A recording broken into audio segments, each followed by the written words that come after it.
Vou colocar para vocês ouvirem o som de um buraco negro.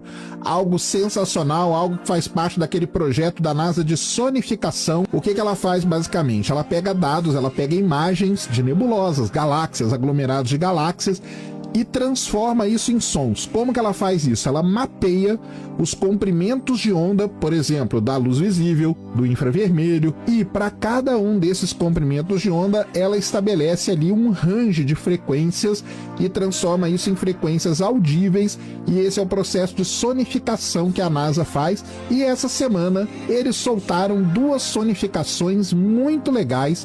Então, eu vou deixar o som para vocês ouvirem agora, o som do buraco negro central do aglomerado de galáxias Perseus. Ouça aí.